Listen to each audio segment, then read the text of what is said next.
محترم سامعین، السلام علیکم ورحمۃ اللہ وبرکاتہ۔ اللہ تعالیٰ فرماتے ہیں اللہ خالق کل شیء وهو على كل شیء وکیل۔ اللہ ہر چیز کا پیدا کرنے والا ہے اور وہی ہر چیز پر قدرت رکھنے والا ہے۔ اللہ الذی خلق السماوات والارض وما بینہما فی 6 ایام ثم استوى علی العرش۔ اللہ تعالیٰ وہ ہے جس نے آسمانوں، زمین اور ان کے درمیان کی سب چیزوں کو 6 دن میں پیدا کر دیا، پھر عرش پر جلوہ فرما ہوا۔ مزید اللہ تعالیٰ سورۃ الحدید آیت 4 میں فرماتے ہیں هو الذي خلق السماوات والأرض في 6 أيام ثم استوى على العرش يعلم ما يلج في الأرض وما يخرج منها وما ينزل من السماء وما يعرج فيها وهو معكم أينما كنتم والله بما تعملون بصير۔ وہی ہے جس نے آسمانوں اور زمین کو 6 دن میں پیدا کیا، پھر عرش پر جلوہ فرما ہوا۔ وہ خوب جانتا ہے اس چیز کو جو زمین میں جائے اور جو اس سے نکلے، اور جو آسمان سے نیچے آئے، اور جو کچھ اس میں چڑھ کر جائے، اور جہاں کہیں تم ہو وہ تمہارے ساتھ ہے، اور اللہ تمہارے اعمال کو دیکھ رہا ہے۔ اسی طرح اللہ تعالیٰ سورہ ہود آیت 7 میں فرماتے ہیں وَهُوَ الَّذِي خَلَقَ السَّمَاوَاتِ وَالْأَرْضَ فِي 6 أَيَّامٍ وَكَانَ عَرْشُهُ عَلَى الْمَاءِ۔ اور اللہ ہی وہ ذات ہے جس نے 6 دن میں آسمانوں اور زمین کو پیدا فرمایا، اور اس کا عرش پانی پر تھا۔ امام احمد بن حنبل رحمت اللہ علیہ نے ابو رزین عقیلی سے بیان کیا ہے، انہوں نے کہا یا رسول اللہ أين كان ربنا عز وجل قبل أن يخلق السماوات والأرض؟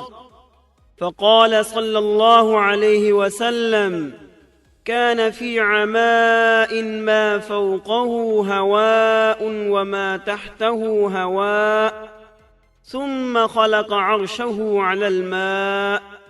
اے اللہ کے رسول صلی اللہ علیہ وسلم، آسمانوں اور زمین کو پیدا کرنے سے پہلے ہمارا پروردگار کہاں تھا؟ آپ نے فرمایا عما میں تھا، یعنی اللہ کے سوا کچھ بھی نہ تھا، نہ اس کے اوپر ہوا تھی اور نہ اس کے نیچے ہوا تھی، مطلب یہ کہ کچھ نہ تھا، پھر اس نے پانی پر اپنا عرش پیدا کیا۔ گویا یہ تھی مخلوق کی ابتدا۔ امام احمد، امام ترمذی، امام ابو داود اور بہت سے دوسرے محدثین رحمہم اللہ نے سیدنا عبادہ بن صامت رضی اللہ عنہ کی روایت بیان کی ہے۔ وہ کہتے ہیں سمعت رسول اللہ صلی اللہ علیہ وسلم يقول ان اول ما خلق اللہ تبارک وتعالى القلم ثم قال له اكتب فجرى في تلك الساعة بما هو كائن إلى يوم القيامة۔ میں نے رسول اکرم صلی اللہ علیہ وسلم کو فرماتے ہوئے سنا، آپ فرما رہے تھے بلا شبہ اللہ نے سب سے پہلے قلم کو پیدا کیا، پھر اللہ نے اس کو حکم دیا لکھ، چنانچہ وہ اسی وقت چل پڑا اور قیامت کے دن تک ہونے والی ہر چیز لکھ دی۔ یہ اللہ تعالیٰ کا علم تھا جس کو قلم نے اس کے حکم کے مطابق لوح محفوظ پر لکھا۔ امام مسلم رحمت اللہ علیہ نے سیدنا عبداللہ بن عمرو بن عاص رضی اللہ عنہما کی روایت بیان کی ہے، اس میں سب سے پہلی چیز کے بارے میں وضاحت کی ہے، اور جمہور فقہا کی رائے بھی یہی ہے۔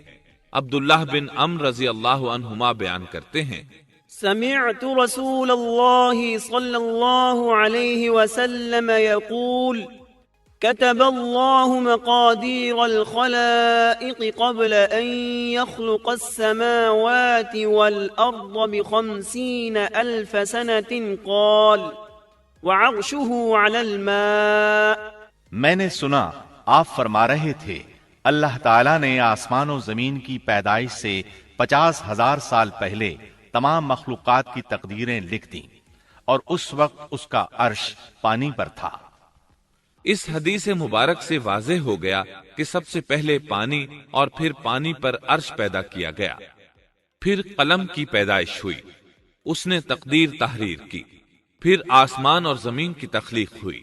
اور جس حدیث میں آیا ہے کہ ابتدا میں قلم کو پیدا کیا گیا، اس کا مطلب یہ ہے کہ اس جہان کی مخلوقات میں سب سے پہلے اس کا نمبر ہے، نہ کہ باقی تمام جہانوں کی مخلوقات میں پہلا نمبر ہے، اور اس کا تذکرہ بخاری شریف کی اس حدیث میں ہے۔ قال أهل اليمن لرسول الله صلى الله عليه وسلم جئناك لنتفقه في الدين وليسألك عن أول هذا الأمر ما كان قال كان الله ولم يكن شيء قبله وكان عرشه على الماء وكتب في الذكر كل شيء وخلق السماوات والأرض۔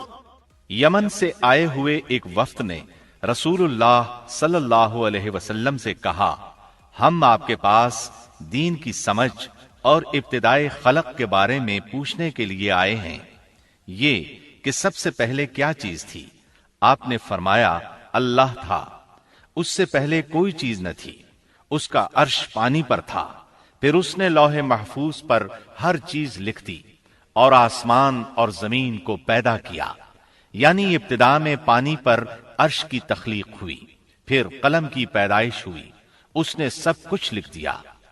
علماء کرام کا بیان ہے، قلم کے فوراً بعد لوح محفوظ کو پیدا کیا گیا، چنانچہ قلم نے لوح محفوظ میں ہر چیز لکھ دی۔ اس کے بعد کائنات کی باقی مخلوقات اور آسمان و زمین کی پیدائش معرض وجود میں آتی گئی۔ اشیاء کی پیدائش والی ترتیب میں علماء کرام کے کئی اقوال ہیں، اور ہم نے آپ کے سامنے جمہور علماء اور فقہا کی پسندیدہ اور راجح ترتیب پیش کی ہے۔ آسمان اور زمین کی مخلوقات کی ترتیب کیا ہے، اس بارے میں امام مسلم رحمت اللہ علیہ نے سیدنا ابو ہریرہ رضی اللہ عنہ کی روایت پیش کی ہے۔ وہ کہتے ہیں، أخذ رسول الله صلى الله عليه وسلم بيدي فقال خلق الله عز وجل التربة يوم السبت وخلق فيها الجبال يوم الأحد وخلق الشجر يوم الاثنين وخلق المكروه يوم الثلاثاء وخلق النور يوم الأربعاء وبث فيها الدواب يوم الخميس وخلق آدم عليه السلام بعد العصر من يوم الجمعة في آخر الخلق في آخر ساعة من ساعات الجمعة فيما بين العصر إلى الليل۔ نبی اکرم صلی اللہ علیہ وسلم نے میرا ہاتھ پکڑا اور فرمایا، اللہ تعالیٰ نے ہفتے کے دن مٹی کو پیدا کیا، اتوار کے دن زمین میں پہاڑ، پیر کے دن درخت، منگل کے دن تکالیف، مصائب، جراثیم اور بیماریاں، بدھ کے دن نور کو، جمعرات کے دن زمین میں چوپایوں کو پھیلا دیا، اور تمام مخلوقات میں جمعے کے دن کی آخری گھڑیوں یعنی عصر سے رات کے درمیان میں آدم علیہ السلام کو پیدا کیا۔ مطلب یہ کہ ابتدائے آفرینش میں جن مخلوقات کی تخلیق ہوئی ان میں سے آخری مخلوق انسان تھا۔ اس حدیث میں مختلف حالات کو نہایت وضاحت سے بیان کیا گیا ہے۔ اس سے بخوبی پتہ چل گیا کہ ابتدائی مخلوقات کی ترتیب کیا تھی۔ ان میں سے آخری نمبر آدم علیہ السلام کا تھا، جبکہ آدم علیہ السلام نسل انسانی میں سب سے پہلے اور تمام انسانوں کے باپ ہیں۔ انسانوں سے پہلے فرشتے اور جن پیدا ہو چکے تھے۔ صاحب عقل مخلوقات میں سب سے پہلا نمبر فرشتوں کا، دوسرا نمبر جنوں کا اور آخری نمبر انسانوں کا ہے۔ فرشتوں کا اصل ٹھکانہ آسمان ہے۔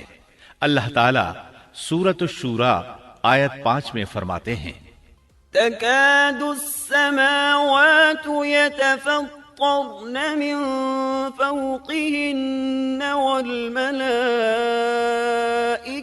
يسبحون بحمد ربهم ويستغفرون لمن في الأرض ألا إن الله هو الغفور الرحيم۔ قریب ہے کہ آسمان اپنے اوپر سے پھٹ پڑے اور تمام فرشتے اپنے رب کی تسبیح اور تحمید بیان کر رہے ہیں اور زمین والوں کے لیے استغفار کر رہے ہیں۔ خبردار، اللہ تعالی معاف کرنے والا، رحمت کرنے والا ہے۔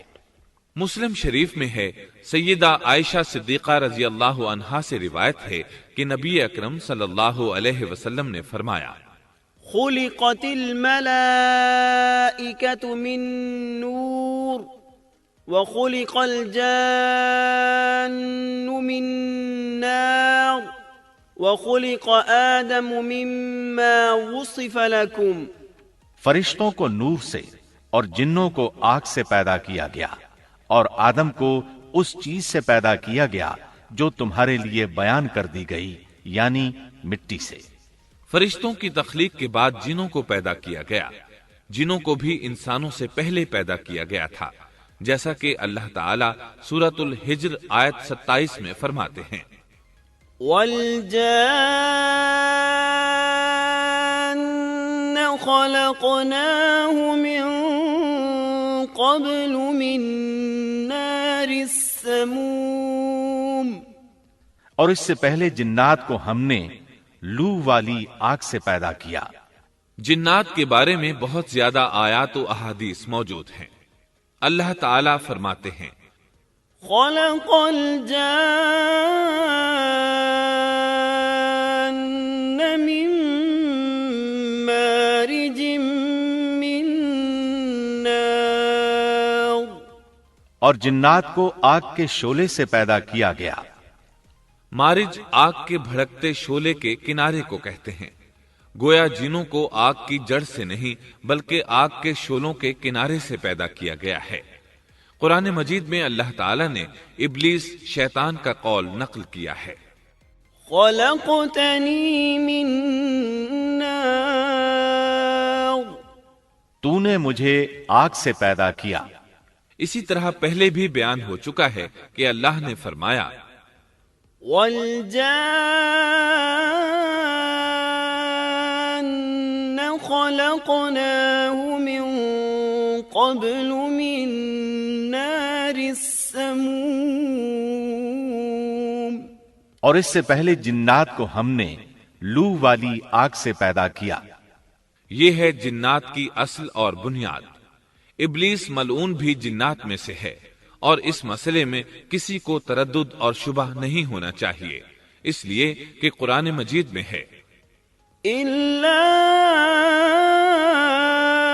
إِبْلِيسَ كَانَ مِنَ الْجِنِّ۔ اور ابلیس جنوں میں سے تھا۔ مطلب یہ کہ وہ فرشتوں میں سے نہیں تھا۔ حسن بصری رحمت اللہ علیہ فرماتے ہیں، وہ پلک جھپکنے کے برابر بھی فرشتوں کی جنس میں داخل نہیں ہوا، اور نہ ہی وہ کبھی فرشتوں میں شمار ہوا ہے۔ وہ جنات میں سے ہے کیونکہ اس نے خود اقرار کیا تھا، خلقتنی من نار۔ اے اللہ، تو نے مجھے آگ سے پیدا کیا ہے۔ اگر یہ فرشتہ ہوتا تو اس وقت کہتا، اے اللہ، تو نے مجھے نور سے پیدا کیا ہے۔ اس لیے ابلیس کا جن ہونا روز روشن کی طرح عیاں ہے۔ سیدنا عبداللہ بن عمرو رضی اللہ عنہما اور سیدنا عبداللہ بن عباس رضی اللہ عنہما فرماتے ہیں، آدم علیہ السلام سے 2000 سال پہلے جنات پیدا کیے گئے۔ وہ ہماری اس زمین پر رہائش پذیر تھے۔ آہستہ آہستہ وہ فسق و فجور میں مبتلا ہو گئے۔ جب وہ فتنہ فساد میں حد سے بڑھ گئے، ناحق خون بہانے لگے، تو اللہ تعالی نے ان کی طرف فرشتوں کا عظیم لشکر بھیجا۔ ان سے جنات کی زبردست مارکا آرائی ہوئی۔ اس مارکا آرائی میں فرشتوں نے جنات کو تہس نہس کر دیا اور وہ سمندروں کی جزیروں میں پناہ لینے پر مجبور ہو گئے۔ زمین کے ہر بر اعظم سے انہیں جلا وطن کر دیا گیا، چنانچہ آج تک ان کا مسکن یہی جزیرے اور عظیم مراکز ہیں۔ یہ واقعہ آدم علیہ السلام کی تخلیق سے پہلے ہو چکا ہے۔ احادیث مبارکہ میں ہے کہ ابلیس ملعون کا ایک تخت ہے اور وہ تمام جنات کا سردار اور حکمران ہے۔ اس کا شاہی تخت پانی پر ہے، اگرچہ اس کی متعین جگہ ہمیں معلوم نہیں۔ یہاں تک ذکر تھا سیدنا آدم علیہ السلام کی پیدائش سے پہلے کا۔